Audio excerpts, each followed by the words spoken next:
Pick any analogy that you want. A Hail Mary pass, the crossing of the Rubicon, Cortez, burning the ships. It's the point of no return.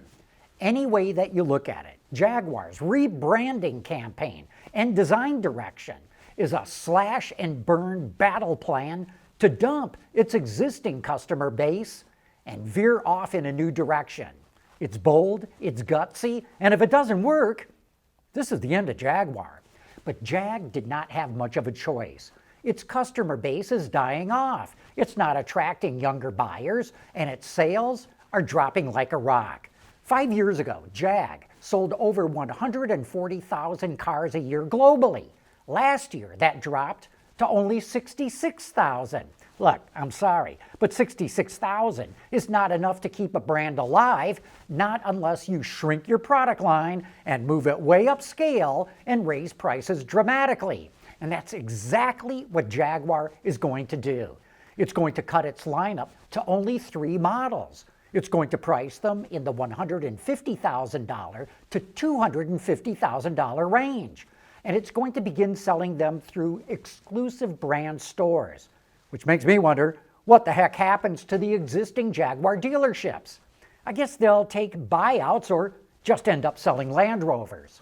So, meet the Type 00, the concept car that signals Jaguar's complete break with the past. Jaguar calls it exuberant modernism, which is a pretty good description. Up front, the narrow, slit-like headlamps accentuate the rectangular front-end graphic, which in turn emphasizes the width of the car.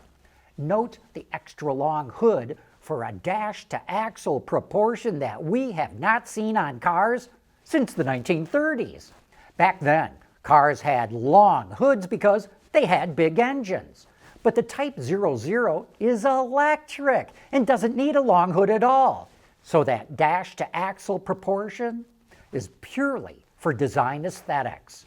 And then to make the hood look even longer, the passenger cabin is pushed back as far as possible. And the cabin has been chopped to make the greenhouse as small as possible.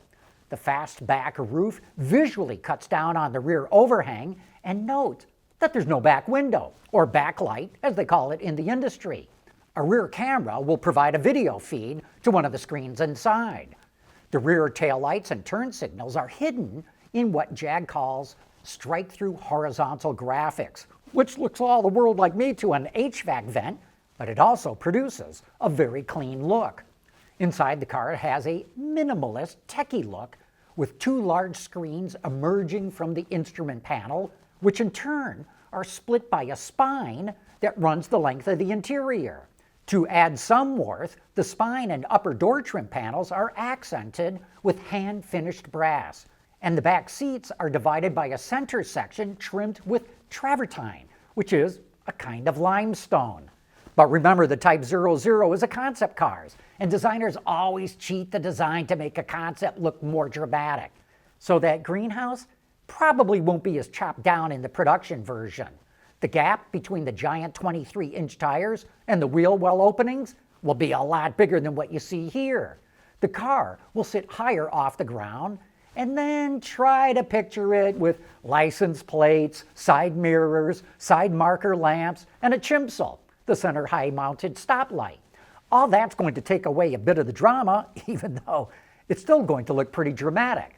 We also know that the production version will be a 4-door sedan, not the 2-door coupe that we see here. I'm also guessing that an SUV version is on the way to round out the 3-model lineup. Jaguar hasn't released many technical details about these vehicles, but here's what we do know. They're going to sit on a platform called JEA, or Jaguar Electric Architecture, which I'm guessing is a modified version of Land Rover's EMA platform, or Electrified Modular Architecture. I'm guessing that it's a modification because sharing as much as possible cuts the capital investment, and with sales as low as they are, Jaguar needs to be as capital efficient as possible. Jag claims the car will have an EPA range of 430 miles and will be able to add 200 miles of range in 15 minutes, though didn't specify what kind of fast charger is needed to get that. And it promises that it's going to have 1,000 horsepower. And the new Jaguars will only be built in JLR's assembly plant in Halewood, England, which seems to mean that the plants in China, India, and the Magna Steyr plant in Austria will no longer make Jags.